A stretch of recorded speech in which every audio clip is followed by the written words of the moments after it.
Welcome to the HCI family of podcasts. We're your source for personal, professional, and organizational growth and development. We share our own original research, explore industry trends, and interview executives and thought leaders from across the globe. Join us for practitioner-oriented content around all things leadership, HR, talent management, organizational development, and change management. Maximize your personal and organizational potential with the HCI family of podcasts. Welcome to the conversation today. Thank you for having me. I'm very excited to be here. It's a real pleasure to be with you. You're joining us from Texas. I'm south of Salt Lake City in Utah. And today we're going to be talking about the importance of empathetic leadership in the modern world of work.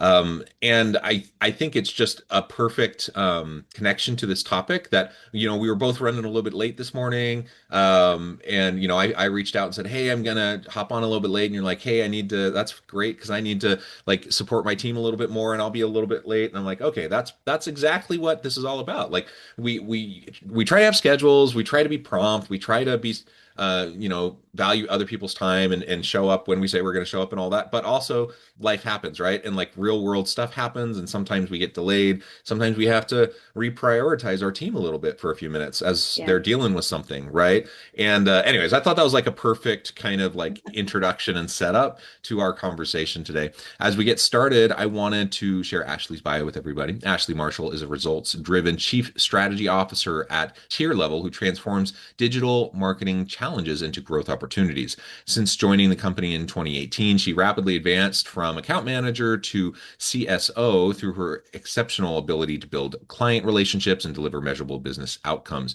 In her current role, Ashlie collaborates with business owners to develop customized digital marketing strategies that align with her organizational culture while driving revenue growth. She simultaneously leads tier level strategy initiatives, establishing infrastructure that positions the company as an industry leader.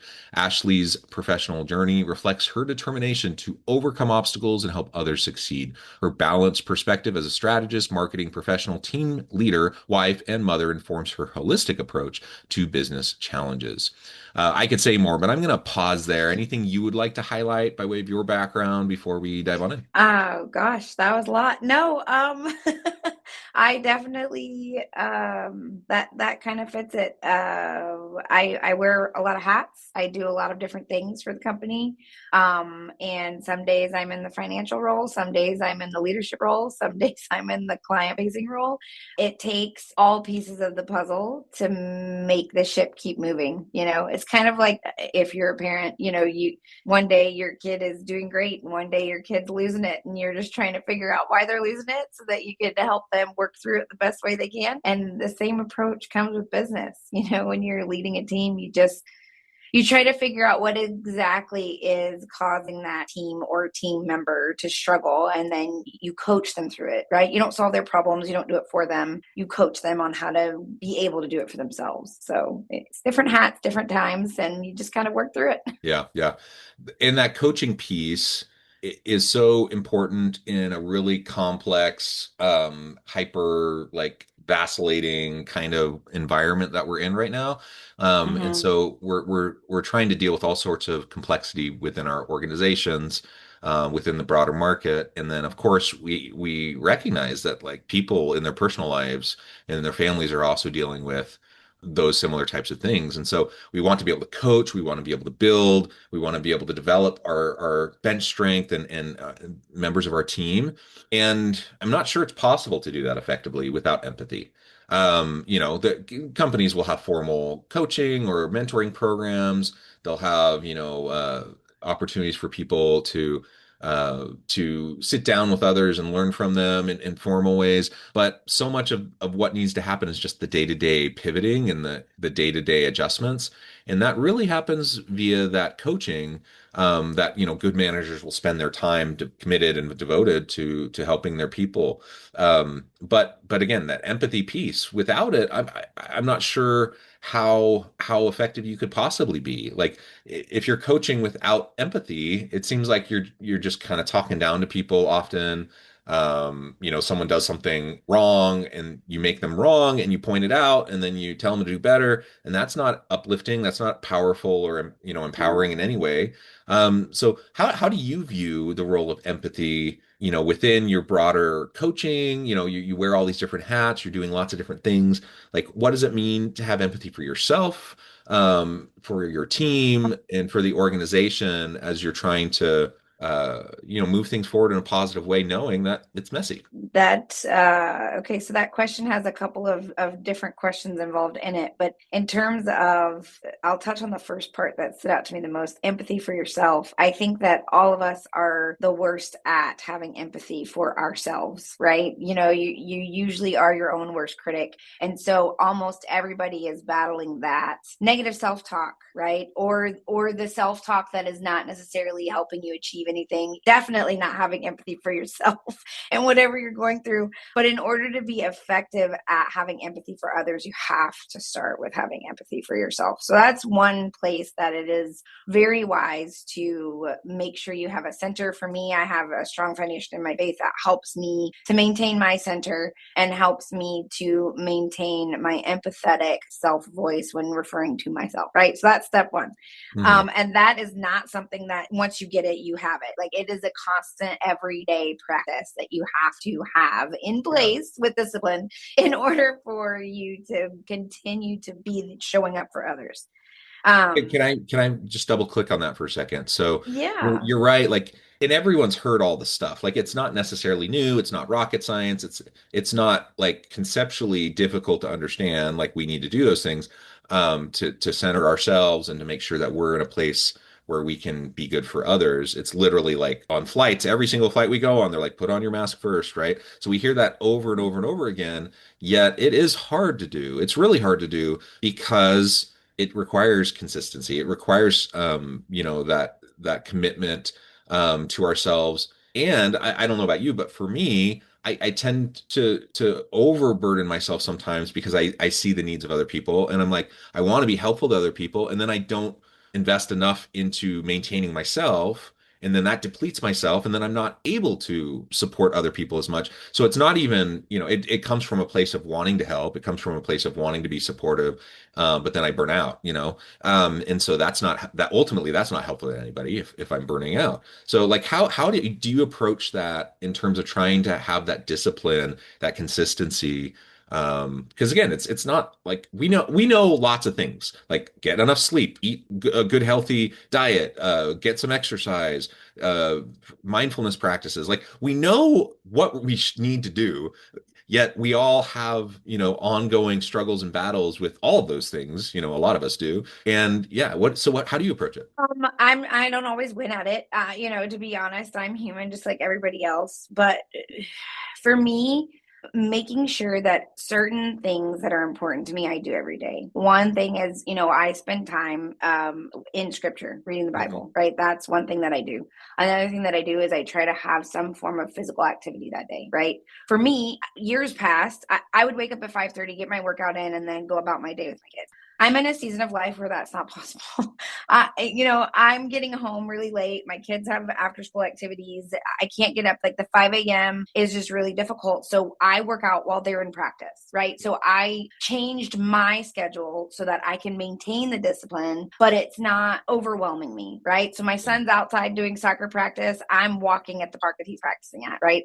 And that might not be the workout that I really want to get in, but I'm being physically active, right? I Mhm. would love to spend an hour every morning sitting in my Bible. That's not always realistic, right? So if I get in a good 15 to 30 minutes where I feel immersed and I feel recharged and I feel like I have achieved something, the time Yeah. frame doesn't matter, right? The workout, whether I'm doing my heavy lifting or I'm going for a walk, I'm still being active. So there's a combination there of there's two or three things that I want to make sure I do and achieve every day, even if it doesn't look exactly the way I want it to look, right? The walk might not be that great hit workout, but it was something. And that there's that piece of empathetic thought, right? Combined with discipline. It might not look exactly like I want it to look, but I did it and I'm going to keep moving and the discipline is still there. So That is the thought process that I keep in my head. Oh, I got to go do a run today. That's way better than a walk for me, but that's okay. Great, excellent.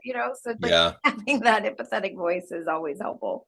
I really like that perspective, and it's giving yourself some grace to just recognize that yeah, everyone has good days, bad days, crazy busy days.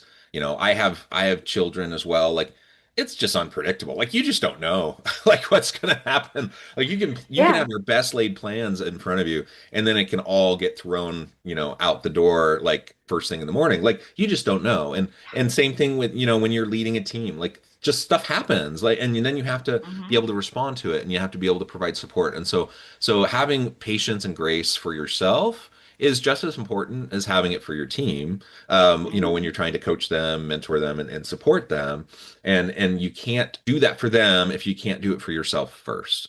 So I That's really right. like how you've been able to like pivot. You kind of have your core values of things that you want to be able to do, but then you're flexible about how you do them. Yes. So that you don't feel overwhelmed, so that you don't get down on yourself and then start to just like, oh, I suck. Why can't I just, scripture, like reading scripture, like an hour a day, that's amazing. Yeah. I would say most people don't do anywhere close to that. But most people are like, oh man, if I can get 10 to 15 minutes a day, then I'm killing it. Yeah. And so yeah, just like reframing for yourself, like that walk around the park while your kid is playing, or in practice, or brief, even if brief, but meditative or reflective, self-centering practices, like scripture, prayer. For me, often it is like being outdoors, going on walks with my dogs. Like there's lots of different things that people can do that can center them, and Hmm. sometimes you can do it as much as you want, exactly the way you want, and more often than not, you can't because that's just life. And so Yeah. rather than like throwing the whole, baby out with the bathwater, oh, I can't go to the gym for an hour, so I guess I'm not doing anything today. Instead of doing that, like do what you can. Do what you can. Yeah. And Do and 15 minutes of stretching. Everybody's got 5 to 10, 15 minutes, right? Like, and it might not feel like you're doing anything, but you're accomplishing something, right? And as long as you're doing that something every day, whatever that activity or thing is, you will notice a difference. 1% better, right? 1% better every day. So it'll get there. But then turning that into, how you provide to kind of answer the last part of that other question that you asked, how do you provide that in terms of empathetic leadership for other people? I think one of the biggest parts of being an empathetic leader is listening. This Mhm. morning, I was in a meeting and I said, hey, these few things have happened. I want to hear your feedback. I want to hear what you have to say. And that usually turns into how they're feeling about something that happened and listening to that. And my brain immediately, as a mom and as the way that my brain operates, it's always trying to solve a problem. My kid doesn't like his pants. Okay, well, solving the problem is what? So, fighting the urge to interject with my perspective or interject with how I see the situation and just listening to them and understanding what they're saying. That way, it helps me to learn them better. So, I Mm. know how to lead them better to help them to be more effective at what they're doing. And it allows me to say, okay, I'm hearing this similar concern from 8 different people. It's just Mhm. packaged differently. How can we take that feedback and is it meaningful? Like, is it prompting something that we need to change? Mhm. Or is it really just like, I just feel this way today and tomorrow I won't feel that way? And learning how to juggle that while you're also still making big decisions on the backside of that conversation and making other implementable changes along the way.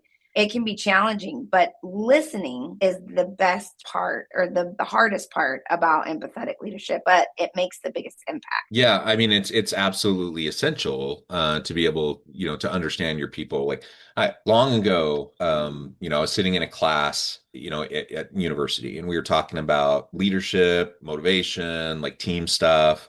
And we're talking about different theories and whatever, and they're all useful. They all have their different, pros and cons. But I'm sitting there, and I'm thinking, oh, like how can I integrate this and make sense of it? And there's a lot of different ways to go about it. But one of the first things I did is I started just kind of jot down my own conceptual model of like impactful leadership. is really what we're talking about. It's very simple. It starts with self-understanding, which requires Mhm. self-reflection on an Mhm. ongoing basis. It's not a one-time thing, and it requires understanding others around you. Mhm. And Mhm. there's a variety of ways to do that. Like you can do it through observation, you can do it through data, you can do it through like a lot of different things. But the most powerful thing is to just be with and listen to others and to really understand them.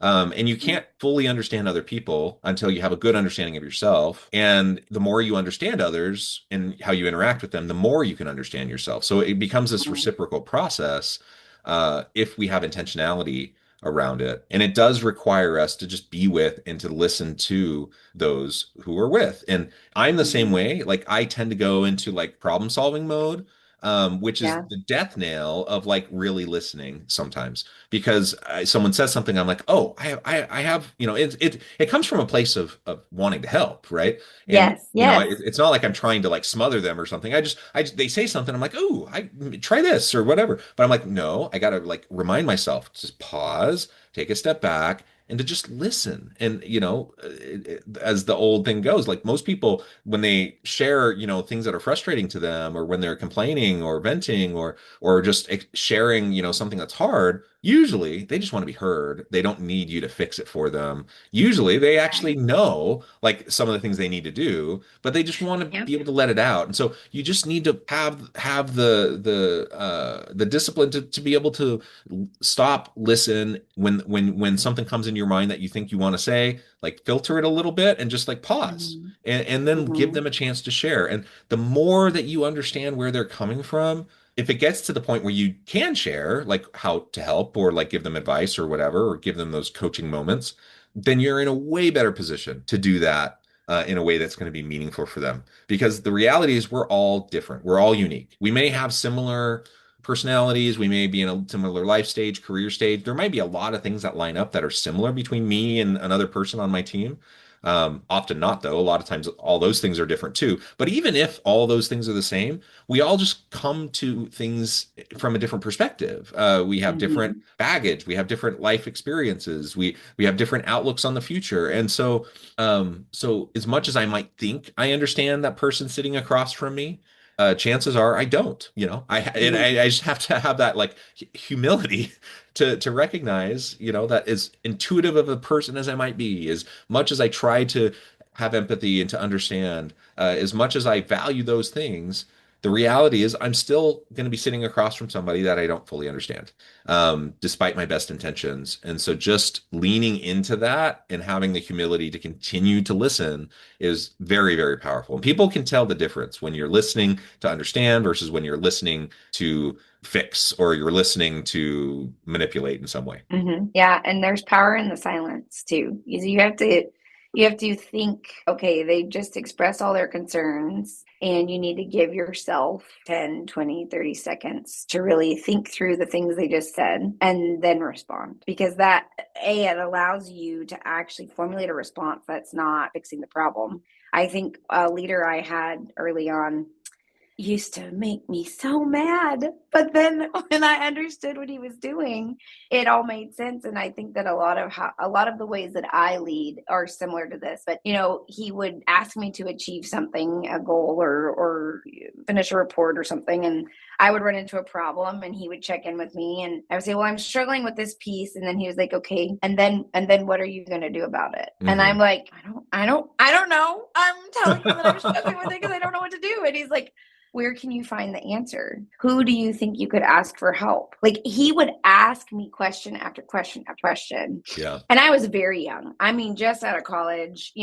nobody had really talked through things like that with me. College is different now, but back when I was in college, it was here's your homework, do the grade, do the project, move on. It wasn't really, this intuitive learning space where they're teaching you to find the resources. I don't feel like I gained that in college, right? Mm-hmm. Exhausting your resources. I learned in real life. I learned after graduation, Mm-hmm.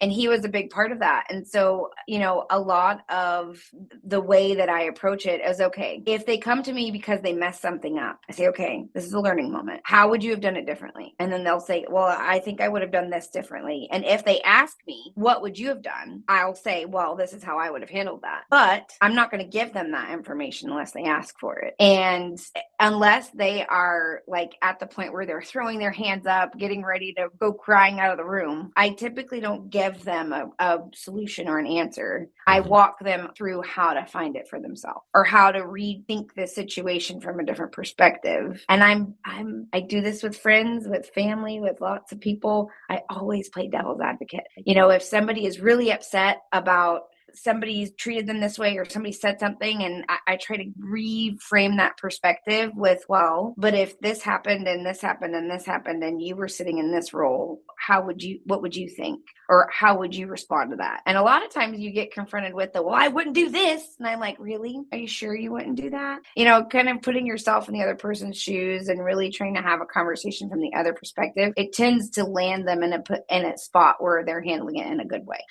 So those are some of the tactics that I have used. Okay, this is a teachable moment. Take a breath. We're going to work through this together and then embark in the conversation to get them to think through solutions on their own, and then giving other perspectives, right? Like turning it around and giving it a perspective somewhere else, which is kind of like the conversation we were having right before I jumped into this conversation. Is like, well, if you were in this role, if you were in this position, how would you respond to this? And it kind of got them thinking and got them working through it. And then they landed on a great solution. And if the solution works and everybody's happy with it, fantastic. And if they're not, we're going to walk through it all over again. Yeah. Well, this has just been a really great conversation. I know we've only scratched the surface. There's a whole lot more we can say, but I do know at the time I need to let you go here in a minute. As we wrap up, I wanted to give you a chance to share with the audience how they can connect with you, find out more about your work, your team, and then give us a final word for today. Yeah. I am on LinkedIn. I answer almost all of the messages that come to me on LinkedIn. Ashlie Marshall. And the company that I run currently, it's a digital marketing agency. If you're interested in that company, you can go to tierlevel.com, tierlevel.com. And send us a note.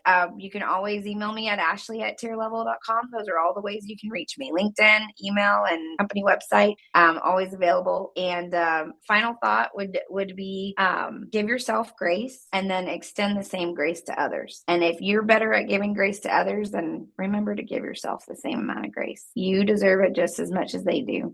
And keep going. It's okay. It's going to be all right. Everything is a learning moment. You can learn from every situation you're involved in. And if you keep a perspective of constant learner, you will get very far in life. You'll be very successful. Yep, I absolutely agree. I love it. Thank you so much, Ashlie. It's been a pleasure. I encourage the audience to reach out, to get connected, find out more about what Ashlie can do for you. And as always, I hope everyone can stay healthy and safe. They can find meaning and purpose at work each and every day. And I hope you all have a great week.